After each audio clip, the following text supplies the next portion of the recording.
And we are on. Hello and welcome to another episode of Sports Unhinged. I am Mo and I'm joined by Coach and Yujita. And here we are at the Conference Championship games to find out who's going to go to the Super Bowl. Yujita, your Eagles are still in the mix. Listen. I'm sorry, guys. I just saw myself and I look really stupid. So let me just fix it. Okay. Oh, for God's sake. Oh, my. I think it looks better now. It looks better now. Let's go. Champions. You just jinxed them. Unbelievable. Oh. You should have waited a week. I just want to look good. That's all. That's really pushing Don't hate the hat. Hate the hater. Don't hate the hat. That's a bad omen. All right. I won't jinx it. It's gone. It's gone. Well, it works. It works right up my alley because I am picking the San Francisco 49ers. But let's you're an ugly man. Man, listen, I love you, but you are an ugly man. Let's talk about the AFC first, and then we'll have our battle, Yujita. Cincinnati at Kansas City. Cincinnati beating the Buffalo Bills, our preseason Super Bowl pick. And Coach Joe Burrow started that 9 for 9. To 6 different receivers and 2 touchdowns. That's how the game started. And then it just went on from there. And it was a dominant display by Joe Burrow, who seems to have ice in his veins. It didn't matter that they were playing at Buffalo's field in the snow. What did you think of that game? Well, don't discount how well their defense played also. Right. The offense did a great job in ball control, in completing passes, keeping the clock running. But that defense, when they played really well, I was really surprised about Buffalo and some of the things they did not do that they've done pretty well in the season. Even in that Week 13, I think, game against Cincinnati, they did some really good things and solid things. But in this one, they didn't.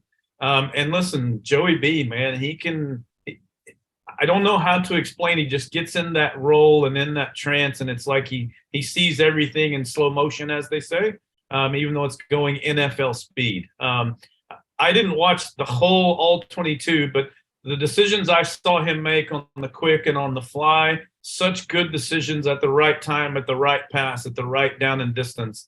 Really, really impressive. We'll see how they do against and what Kansas City's defense is not that great, so. Who knows? We'll see.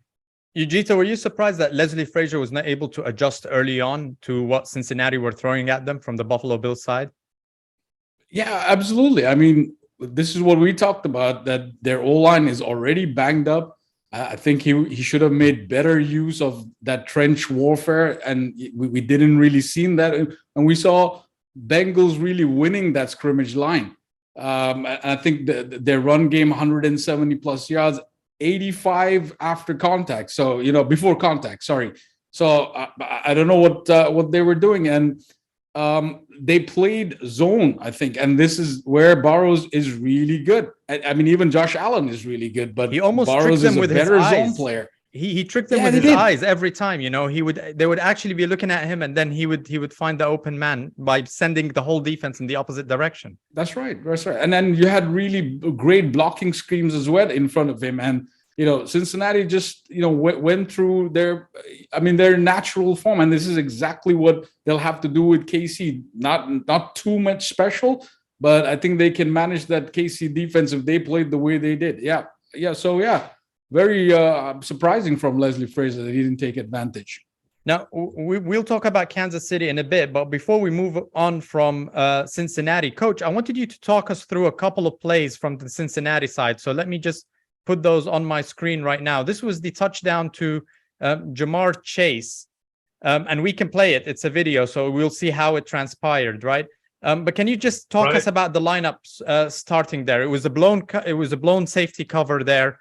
But what should have Buffalo done in this particular one? I watched this play, and then I went back and watched it live, and then I've now gone and watched it here. It looks like a too high safety, but it's actually not. It's actually a single high man under. And the person that really blew this was, where's my pen? There it is. Number 49, unfortunately. Right now, yes, 21 did get suckered in over here before he came back. But my goodness, I don't know how you blow a coverage with this guy. Blow your coverage with someone else, maybe the tight end or whatever. But if you'll watch this play, you think 31's the one that's blown the coverage, but it's obvious he has man coverage as 34 moves out. 100% obvious. This guy's manned up here. We're man up over here. Now, why, if they're single high, why he is not cheating him being 21, at least to the middle of the field for number 1. 83 is probably not going to beat you on a stick or a curl. So if you'll watch how it kind of plays out, I think 49 is your problem here. Right. You can see here when we play it, 49 kind of jumped the gun there. Yeah. So he's automatically looking, oh, no, I'm in trouble. I forgot. Here's 31 on his man coverage like he's supposed to be, right? Yeah. 88 comes out. 31 comes down on his man coverage. 49 went, oh, I thought I was there, but I'm supposed to be here. At a minimum, if you watch the actual live play, at a minimum, he's got to tag him, right? He's got to at least knock him off his route in that 2 to 3 yard span. He ran right by him. When you watch it live, he ran right by him. And then all of a sudden, I watched the all 22 from the defensive side. So you can see Joe Burrow. He's looking at 83, and as he looks up from 83, he sees the safety over the top of 83 on the right-hand side of the field. Right. And he's just almost like a smile from his face. He hits number 1. He knows he's going to be open, automatically knows it. Right. And there's another play there, which was also another one to Hayden Hurst. It was a fake screen. So let me move on to this one over here. Talk us through this one, Coach. Well, unfortunately, 21 just got sucked in looking at Burrow in the eye, right? So he's got the deep third. I lost my pen again. There we go. He's got the deep third. 31's got the deep middle. 24's got this deep third. This is actually a cover 3 underneath because they're in the screen look. Yes. Now, yes, they've already been burned by number 1. So a lot of people are looking here. Yes. Unfortunately, if you watch this live, and I'm actually going to change the color for him. If you watch this live, number 21 only looks right here, right? And he's looking for maybe cheating in. Where's Burrow? And then all of a sudden, off we go to the races. And then he doesn't realize it until, and remember, we're NFL speed here. He realizes it probably only 1 second, 1.1 second too late. And by then, it's over. And there it was. 6 different receivers in the first 9 throws, 2 touchdowns, and Cincinnati just a convincing win against the Buffalo Bills there. Now, Kansas City played against the Jaguars. We were hoping for some surprises there. I had a feeling that, the Jags might be able to pull it off, but it wasn't possible. Yujito, what do you think that was down to? Just the MVP, Patrick Mahomes? Yeah, man. Even a one-legged Patrick Mahomes is still a top 10 QB. That's it's what it is. But, we talked about this Chad Henne thing as well. This just proves that there is this, next man up in KC, even at a specific position like quarterback. And, he goes up and there's a 90-yard, play that ends up with the touchdown. So on the other side, I think Jacksonville, we did talk about this. It's going to be overwhelmed with the situation coming into Kansas, playoffs, things like that. But they didn't do really badly. I think in the fourth quarter, they had a really immaculate 7-play drive, and they kept it a 1-score game. So, big props to them. It's a building team. They're going to come back next year. But KC is, it looks like even without Mahomes fully fit, they've got the offensive pieces in places. Travis Kelce, he had 17 targets on him, and he's kind of the guy that Cincinnati will have to come up with. Luanarumo has to come up with severe defenses to keep him quiet. Isaiah Pacheco, that guy, he's come alive near the end of the season. He's come alive. He's a force to be reckoned with now. Yeah, exactly. And he ran 21 miles per hour on that touchdown from Chad Henne. Try stopping this. They've got a real run game as well. So yeah, I mean, Jacksonville, well done. We'll see you next season, bigger and better. Now, Coach, let's look forward to the conference championship game. Burrows, as we know, is 3-0 against Mahomes. He's averaging 327 yards against Kansas City. What are your expectations there? They're the underdogs now, I think, by, I don't know, 1.5, 2.5 points. I'm not sure. Cincinnati are. What are your expectations and predictions for this game? First of all, imagine how much better of an offense Cincinnati is versus Jacksonville, right? Just the playmakers they have at the 1 and the 2 and the 3, the screen game they run with the tight end. And Jacksonville did a pretty good job of picking apart the defense of Kansas City in that game. And these guys coming in are better than Jacksonville. So we'll see. I think Kansas City can take advantage of some offensive line issues in Cincinnati, where Buffalo didn't for whatever reason. So I think you'll see maybe a little more pressure on Burrow, but I don't think that phases him very much.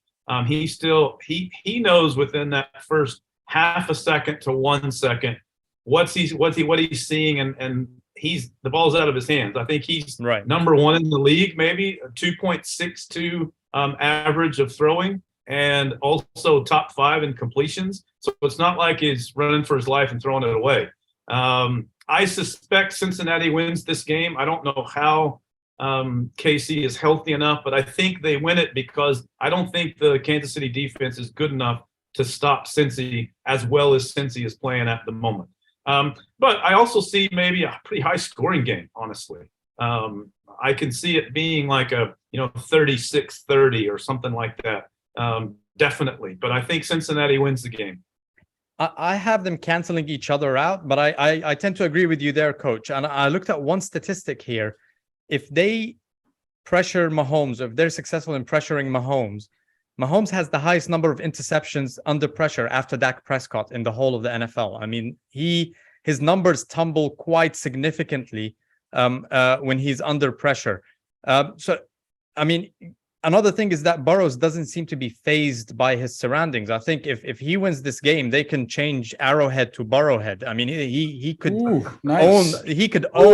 that town. Yujita, do you agree, or do you see Kansas City edging this one? No, I think since he's got it. I mean, what you said, this is the 3 losses against Cincinnati. And I looked at the stat where if you look at Mahomes in those 3 games, Mahomes' first half stats, he's 74% on completion, 500 yards. And then you come to this and 6 touchdowns. And then you look at the second half, he's at 54%, 200 yards, 0 touchdowns, multiple interceptions. So it's Lou Anarumo. He is changing up the defense coverage, and he knows how. I think he knows how to keep just like with Buffalo, he knows how to keep these guys, mobile quarterbacks, in the pocket. So Mahomes or Chad Henne, whoever comes in there, will have to just be a pocket passer, and they're going to see a lot of mixed coverages, all sorts of stuff. And I think Cincinnati has their number. It's pressure on KC. This is how I see it. Right. Cincinnati defense is great. Offense, we know. And look, if KC want to stop Cincinnati's offense, they're going to have to mix up their own coverage. I mean, play man on Chase one time, bracket him another time, send in some blitzes, turn cover 2 to cover 3, whatever. They're going to have to play some serious different game out there. Yeah. But I think Cincy for the win, though. We're all leaning Cincinnati, but let's not. First thing is that Mahomes' injury seems to be okay. He had a full practice. He seems to be running around just fine. I think he's going to play no matter what. I mean, he will play, yeah. And another thing, we need to also remember, this is a guy who has come to this stage of the playoffs for the last 5 years. You're talking about 5 consecutive years. Mahomes is there in the Final Four. But I think if it's number 5 now and he doesn't get a Super Bowl, it'll be 1 Super Bowl in 5 tries. That could be seen as a big missed opportunity for him to cement himself as one of the all-time greats there. And you never know in the NFL how long someone's going to be healthy for. So to have 5 trips to the conference championship round and not win multiple Super Bowls, it would be a bit of a disappointment for Kansas City. So we're all leaning to Cincinnati, but we can never discount the greatness that is Patrick Mahomes. I mean, I think yeah. Chris Jones is also going to be a big factor in this game. You know, how he attacks that banged up O-line of Cincinnati, it's going to have a big effect. I think if they limit number 87 for Kansas City, they win the game fairly easy. If he has a halfway decent game to a good game, then Cincinnati could be in trouble. Yeah, right. And in the previous game, Ujita was exactly correct. They shut him down in the second half, right? Not just Mahomes, but also number 87, and that's the key, I think, to beating Kansas City, and they do a good job of it. Either way, I think this thing gets decided by a field goal. It's going to be actually, we have both games being decided by a field goal in this particular one. So let's see how it goes. All right, let's move on to the NFC. Ujita, your Philadelphia Eagles.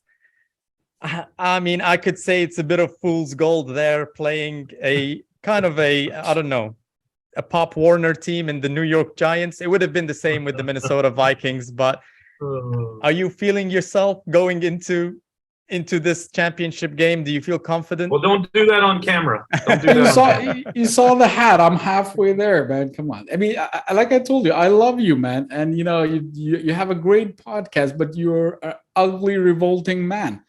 And I'm saying it here, okay? Because you've been against the Eagles no matter what, you know. And then they've come this far, but it ain't good enough. What do you want from the Eagles? I'm putting the question to you now. I'm the host now. What do you want the Eagles to prove? What should they do to convince you? Mohammed, go. Nothing. If they just go up against inferior opposition, I just don't think that they're better than the San Francisco 49ers. This is a team that hasn't lost since the 23rd of October, and yet they are the underdog. They have one of the best coaches that knows how to figure offenses and defenses out. They have the pieces all around. Nick Bosa needs to be stopped for you guys to win this, and I'm yet to see anybody stop Nick Bosa. You have Christian McCaffrey, who obviously I have a soft spot for, coming from the Carolina Panthers. He has a calf injury there, which I hope is not too serious. Oh, he's back in practice. So but again, I'm going to give it to you. You're looking at two top defenses playing each other as well. We cannot kind of underestimate the defense of Philadelphia, and especially with the pass rush. Again, Hassan Reddick, who is a former Carolina Panther. You've got Sweat that's out there. So I'm not saying that this is going to be, San Francisco walking all over you. I've got it 23-20 to San Francisco. It will be decided by a field goal. But this is it. This is the time where I think San Francisco stops the Philadelphia train. Coach, do you agree? No. Hey, all right. Go ahead, Coach. I'll come. I could go now or come in the To be honest, I think the two best tackles in football play for Philadelphia. Right. And when you have the two best tackles, no matter which side they're going to move Bosa to, I think they can neutralize him enough. Right. I also think San Francisco really hasn't played a running quarterback in a while. And running quarterbacks historically have given D'Amico Ryan's defenses some trouble. So I think that's in Philly's favor. Now, I'm with you. I don't think there's a runaway train either side of this. These are not your New York Giants, as we say, right? Or the Dallas Cowboys on the flip side of that. I hope it's a really good game. For me, I just think if he is 100% healthy, at the moment, as good as their line is playing, as good as their play calling is, I think a running quarterback will give San Francisco some problems, and they'll do enough. I still think Bosa has a good game, but I think they'll do enough, maybe even with some misdirection. On the other side, I discounted Purdy last week against Dallas. I was completely wrong. He did not. The situation was not too big for him. Right. He played calm and cool. I think their play calling really helped him. And to be honest, that McCaffrey kid's pretty darn good, isn't he? Absolutely. And, it's not just about McCaffrey as well. He has a lot of options to throw to. If you close down Kittle, for example, he still has Deebo Samuel. He still has Ayuk. He still has Christian McCaffrey that can catch the ball as well as run with the ball. So he has a lot of options there. Now, let's go back and look at a couple of plays again, because I just want to start with Philly against the New York Giants. I don't let you say anything about Philly. No, not yet. All right, go ahead, Yujita. Go ahead. Critique what we're saying. I mean, coach is on your side. I'll keep it. No, listen, I have no doubt it's going to be a crazy battle. And again, this is going to be won or lost at the scrimmage line, because you've got, best lines going against each other in the NFL, possibly. And it's going to be fun to watch. But look, I harped on Jonathan Gannon, and that's where I'll concentrate. I harped about him, not doing the right things. I harped about, there's not been a great rush scheme going on as well, secondary, all that stuff. And, what we saw with the Giants, and I know coach is going to break down one of these films, but just before we, get to that, the looks that they gave, it was all mixed up, and especially on third down. And I had a problem as well. Especially in the New Orleans and the Dallas game regular season, where a lot of late downs were just given away. But, in the Giants game specifically, you had instances where the defensive end, and they'll show 4 or 5, but the defensive ends would drop back. Right. And then you CJ Gardner, come through the middle from the slot and rush. And then you'll have the same look, but then the defensive ends wouldn't drop back, and Josh Sweat would come through. Or the defensive ends drop back and the linebackers come through on an overload on the other side. So all of these, this is where Jones wasn't able to figure out where to pass, because it was just happening so quickly. Okay, so, I'm really glad about it. I'm going to need that kind of thing to go up against Shanahan's offense. So, that looks pretty good. On offense, Hurts he's almost back to maybe 95%. And then the other issue I had with Dexter Lawrence, if you remember, I thought he was going to be a problem at nose tackle, but what did they do? Gainwell and Sanders just went right through the middle. I thought they were going to go on the sides, but no, they went up the middle, 260 whatever yards. So, so I'm confident it's not going to be an easy game for sure. I think it's going to be a low scoring game, but it's going to come down to which quarterback you trust. And if you're going to tell me you're going to trust, your Mr. Irrelevant Purdy, what's his name? Purdy, just because he's going to be a Netflix special next year over a possible MVP candidate in Jalen Hurts, you are operating outside your mind clinically. I'm telling you. See, listen, I agree with parts of what you said. I think that, the pass rush was, the defensive looks were mixed around so much that even Daniel Jones was making the wrong decisions. You force him to make some. And I want to go through this particular play, and coach, you could talk us through it, and Yujita, you can give us your opinion on it as well, because it's a prime example of that. So this is Bradbury's interception, where Jones tried to throw the ball here, and instead of throwing it to Saquon Barkley, number 26 there, he ended up just not making the right decision. So let's have a look. So Daniel Jones gets the ball, throws it, and Bradbury intercepts it there. Coach, talk us through this one a little bit. You can see that number 26 is wide open. Yeah, if you'll reset it, I think they've been setting this up for about 3 games, maybe 4 games. Yujita made a point about, I was unhappy in the Dallas game. I was unhappy in the New Orleans game. I think this is, to me, defensive back coaching 101. I went back and watched a few of the plays where they're in this nickel defense or dime defense, if you will, right? So they're giving him, there's my pen, they're giving him a man look, okay? Yeah. So when they give him that man look with a single high, this guy is walking up to the line of scrimmage, going to man up on number 80. 2 is 12 off. He's been running man coverage most of the day. So when they give Jones this look, and if you'll also pay attention, 24 is also between 8 and 9 yards off. Right. And so earlier in the season, probably 6 times, 8 times, maybe 10 times, Daniel Jones has seen this on film. He sees number 24 in their nickel defense. He sees man across with a single high 32. He knows I've got to throw it to 86, right? That's my look. That's where I have to go. Right. Yes. Now, normally what number 24 does in this look is he takes 3 to 4 steps as a back pedal. Normally, when you watch him on film. So right now, Jones goes, all right, I know before I even snap the ball, he's 8 plus another 3 to 4. I'm going to hit him on a quick 8-yard hitch or an 8-yard stop, right? And I can make that, and then we'll go 2nd and 7, 2nd and 6, whatever the case may be. Right. Number 24 was awesome. He took 1 step and then came straight up. So they baited him. They knew it. They knew he was seeing all this on film. See that? 1 step. Yeah. Yes. Now, to Jones's not defense, he threw a bad ball. He throws that inside and he can't throw it inside. It's got to be an outside release ball. Right. Yes. So they baited him and they said, all right, we're going to kind of show this little man, look, we know that you're going to throw it here. And he just guessed wrong. So good on the defense of showing that up. Now, yes, the obvious option after the interception is number 26 out of the backfield, but Jones wouldn't know that. He's already made his decision to throw it to 86 and would never even think about that as an outlet out. So would that be a situation?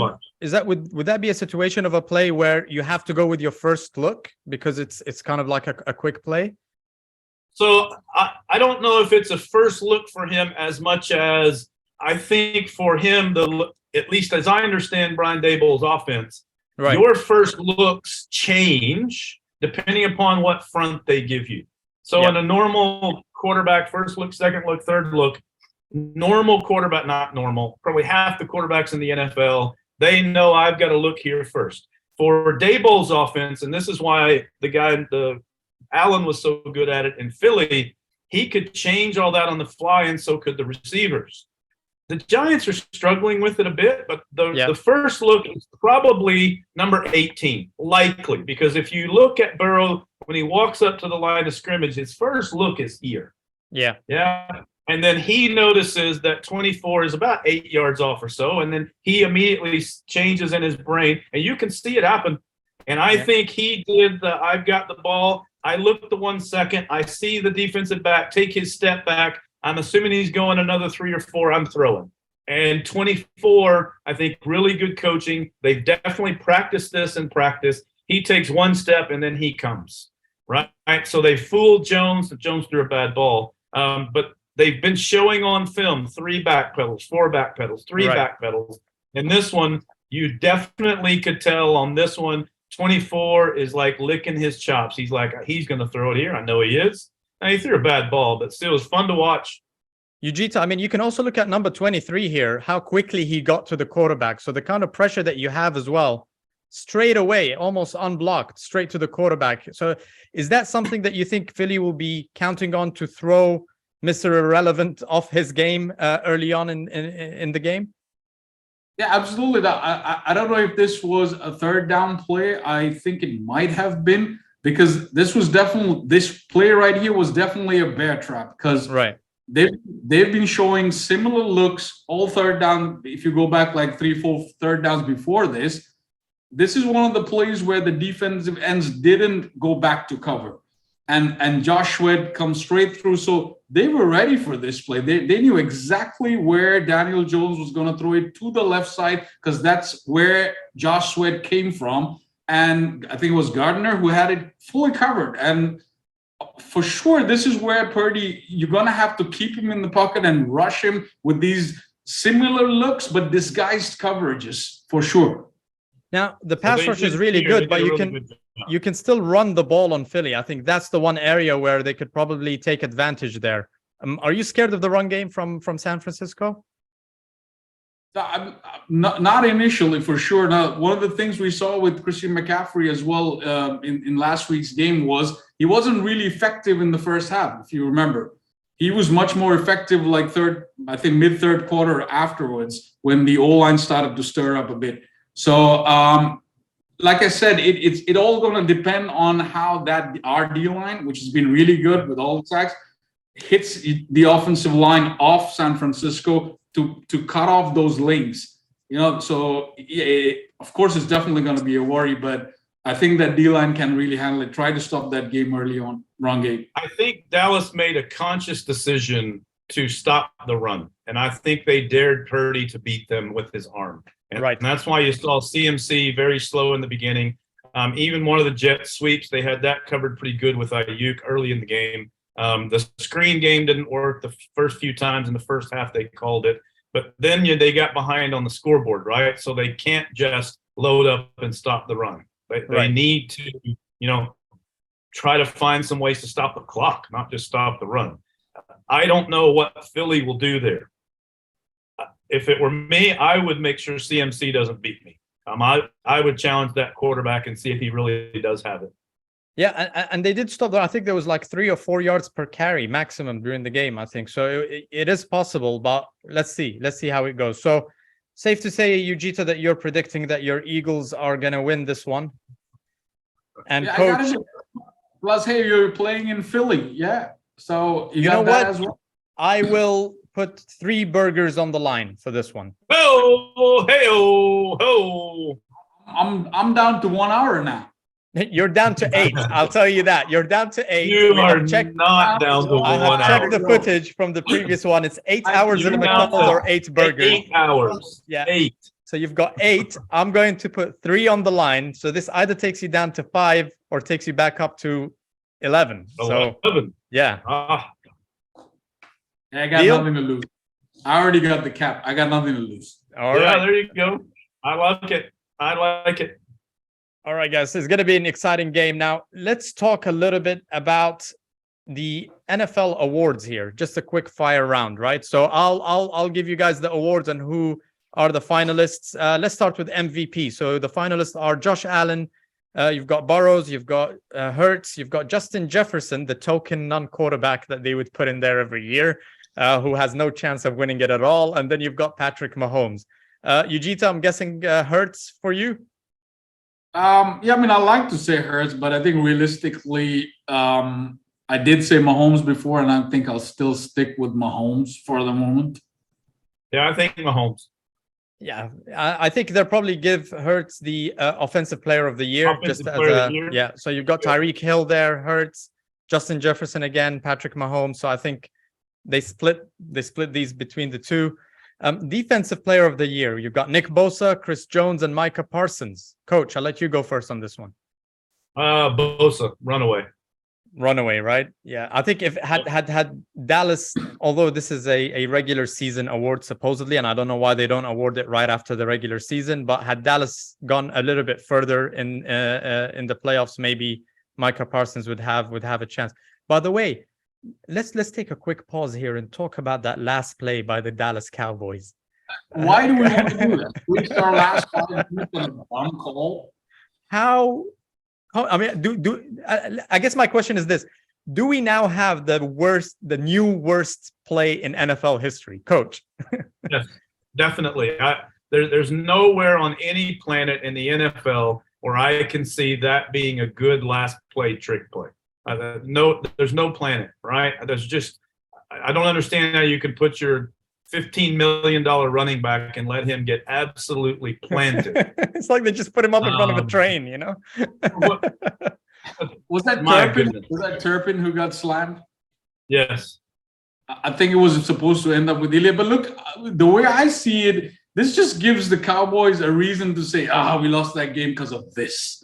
No, I think that might have even caused their offensive coordinator to not get a job, maybe even in Carolina. Ooh. I think he was a pretty strong contender. And that game, I think, changed them back to Frank Reich, is what I think. Yeah, Frank Reich got the job. Let me speak about that for a little bit, because I think we all wanted Steve Wilkes to get it, right? But I don't mind this as much for one reason, because it's about time that Carolina have an offensive-minded head coach, right? We've had, since Ron Rivera, it's been defensive-minded head coaches throughout. And I hope that but this will only work if Frank Reich is able to get another quarterback. It can't be with Sam Darnold, because if we're sticking with Sam Darnold, then it might as well have been Steve Wilkes. He had the locker room. He's from the town. By the way, Frank Reich also quarterbacked in the first ever snap played by the Carolina Panthers. So this is a little bit of a homecoming for him. And I would say probably that there are no quarterback names out there that you think can come and change things, unless it's Aaron Rodgers, and I don't think he's coming to Carolina. Tom Brady moving to a division rival, I don't know if he'll do that.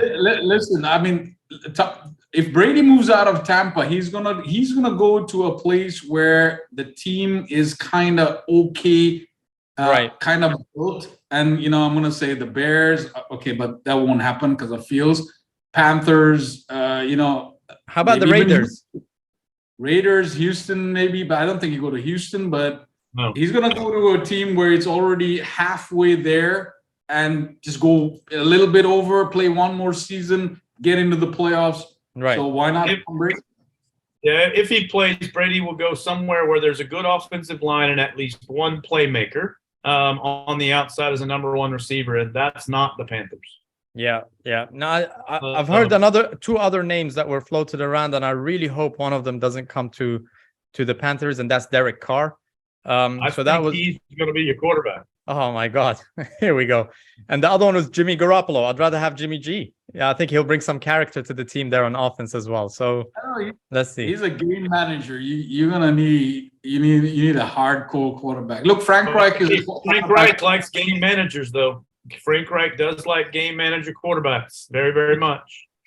Agree with that. Coach, what do you think of Nathaniel Hackett's hiring as an offensive coordinator for the New York Jets? I thought the same thing when they hired him for Denver. I thought that meant that Aaron Rodgers was definitely going to go to Denver. They're going to make that trade happen. With him being hired at the Jets, now Aaron Rodgers is going to the Jets. I don't think it'll ever happen. You don't think he's going to the Jets? See him. I do not think he will go to the Jets. I can't see him wanting to go to New York and deal with that press as much as he hates the press already. Absolutely. Right? That would be fun to watch. If he plays, he'll play in Green Bay and restructure his contract. If he plays. He plays. Okay. Yeah. And apparently Vic Fangio might be making a comeback as a defensive coordinator. So that's we need a defensive coordinator at the Panthers as well. So let's see if that's going to happen. He's a good one. Yeah. Now, let's look at the rookies here. So for the awards, Offensive Rookie of the Year, you've got Brock Purdy, you've got Kenneth Walker from Seattle, and then you've got Garrett Wilson from the Jets. Coach, who's your pick? I would have probably said the kid from Seattle after about game 7, game 8, week 9. Now I think Purdy wins it going away. Yeah. Defensive Rookie of the Year, Yujita, Sauce Gardner, Aiden Hutchinson from Detroit, or Tariq Woolen from Seattle? I'm going with Tariq Woolen, man. I like what I saw there. I think Aiden Hutchinson from Detroit. I think he's as a new linebacker. He singing the Billie Jean in Hard Knocks. You want to go with him, but this guy made. Yeah, he's a game changer too. He is a game changer. The one I think is most difficult to pick here is the comeback player of the year. So you've got Christian McCaffrey, you've got Saquon Barkley, and the last one is who I think is probably going to get it, Geno Smith. Yeah. His career was all but over. He was almost a laughingstock of the NFL in the last 2 quarterback roles that he had. Surely he wins it. Right? Surely. I don't know. We'll see. I don't think Barkley will win it. CMC could, after coming off that pretty big injury from him last year. I can see that, but I still think Geno Smith is the best story. Yeah. And NFL likes the stories for those type of awards. But with that, how good do the Seattle Seahawks look right there? Tariq Woolen, Kenneth, whatever, and Geno Smith. 3 of them in that. You've got Tariq Woolen, you've got Kenneth Walker, you've got Geno Smith, all candidates, which brings me to the last award that I want to talk about, which is the shocker, Coach of the Year. You've got Brian Dabble, you've got Sean McDermott, you've got Doug Peterson, you've got Kyle Shanahan, and Nick Sirianni. No Pete Carroll, no Dan Campbell. Well, I give it to Brian Dabble, man. I give it to Brian Dabble. Yeah, maybe. I don't know, but I don't know why I mean, Sean McDermott for me is doing what we expected of him, right? I don't think he did anything that's significantly Nope. different from the year before. If, As a if he coach, did- give us your thoughts, coach, on this one. I think just pure coaching on what they were set up to do, the Philly coach should probably win it because they were set up. They went out and got the pieces he wanted to go get to take the next step in the NFC East, not just in the playoffs. Right. And he did it. For someone who wins with nothing, if that's the case, then probably the Giants coach, because he won with nothing. I don't know how you couldn't put Carroll in there from Seattle. How do you not put the guy from Detroit? My goodness, he talk about winning with nothing. And they won just as many games as the Giants did. So no, for me, I would probably go with Doug Peterson and what he has done with Jacksonville. I mean, that was quite a turnaround. No, if you look at if you take Doug but he's Peterson got a and star quarterback too. Sorry, Yeah. Keith. But no, I'm just saying that if you take Doug Peterson and Brian Dable, you got to go with Dable. I mean, almost nothing to playoff Right. in Dable's case. So yeah, Dable for me. I'd like it to be Sirianni for sure, but Brian Dable. I don't know. Jacksonville was pretty much almost nothing when that other coach was there. They were pretty bad last year. Yeah, that was which I think for me, they probably started a little behind because even Trevor Lawrence had a catastrophic year under that. What was his name? Yeah. The infamous Urban Meyer. Urban Meyer. That's the guy. Yeah. The coach knows those guys well. Yeah. Coach has a few drinks with them now and then. All right. I don't know. I like Brian Dable. I like him. From what I understand, he's good in the locker room. When you watch him in his play calling and how he deals with his players on the field, I like how that works in his favor. So I would like for him to win it.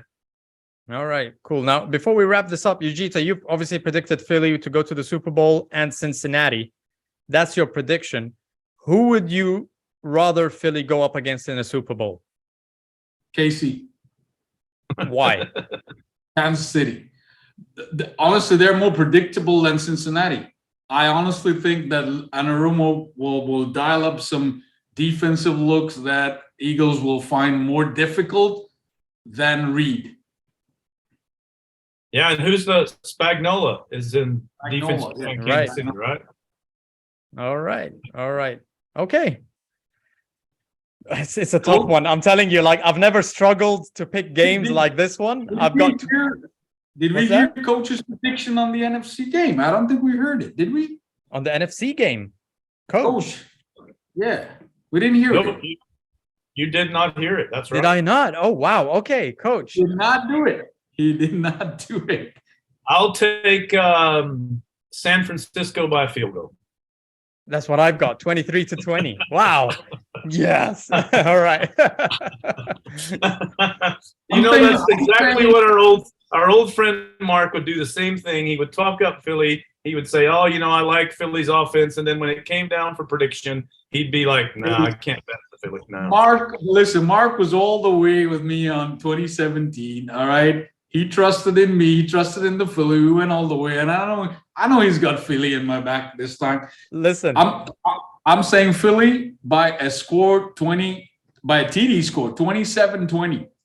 see, in 2017, I think Mark was being a good friend, right? But if he were here today on a podcast where we go back and forth, He would not pick the Eagles. No way. and it won't even be close. He'll probably pick San Francisco by two touchdowns or something like that. It would be by a gap just to get under your skin. But you see, he'd do that publicly, but then he would text me later and to say why he did it, and then he Yeah.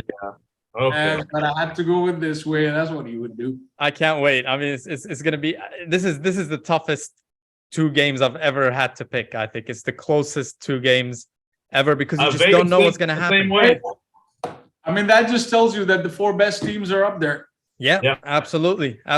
And Coach, I think for the Cincinnati KC game, I've actually got the under for that one. I think they take about a quarter and a half to figure each other out and get their offenses going. I doubt it's going to be a shootout. It's a shootout. It's not conventional wisdom, but I think that's what's going to happen. I don't know why. High scoring game. at one point in the fourth quarter, I think Cincy scored like 14 or 17 points in their last game in the fourth quarter, even in the last 10 minutes or something. So I've seen, what was it? Was it last year? It was last year where Mahomes scored the Buffalo and Mahomes, and then Buffalo and Mahomes, they scored 28 points in 3 minutes or something. Yeah. You're right, because I think in all those 3 losses, KC were always up over Cincinnati, and then they gave it away. I don't know. I won't bet the over under in that game just because I'm not sure. If I were a betting person, I would probably go for a parlay on 2 unders just to see what would happen. Don't even talk to me about over under parlays. Don't even start. All right. I think honestly, whoever wins from both games, I still think that we have an amazing Super Bowl, right? There isn't one team that would get there where you say, like, if it's Cincinnati, San Francisco, if it's Cincinnati, Philly, I mean, all combinations, just we're set up for a great end to the season, I think. Part of me wants Philly to win, just so when we do our Super Bowl picks, Ujitha will be off his rocker. Yeah, we can put a lot of burgers on that one, huh? what do I have to lose to go against Philly in the Super Bowl once they've reached there? It's your team. It's your team. It's your team. You can't go against them. Yeah. Yeah. Although in some Pick'ems leagues that we played, we've had some people we know that would pick against their own teams once in a while. That's a cardinal sin. That's a rule. Realistically, I'm not going to pick realistically. That's for sure. All right, guys. It's been a great episode. Can't wait to talk about the outcome of these 2 games and preview our Super Bowl in a couple of weeks. So great episode. This has been Sports Unhinged. Please make sure to like, share, and subscribe. And we'll see you guys next week. Hold on, guys. Off we go. See ya.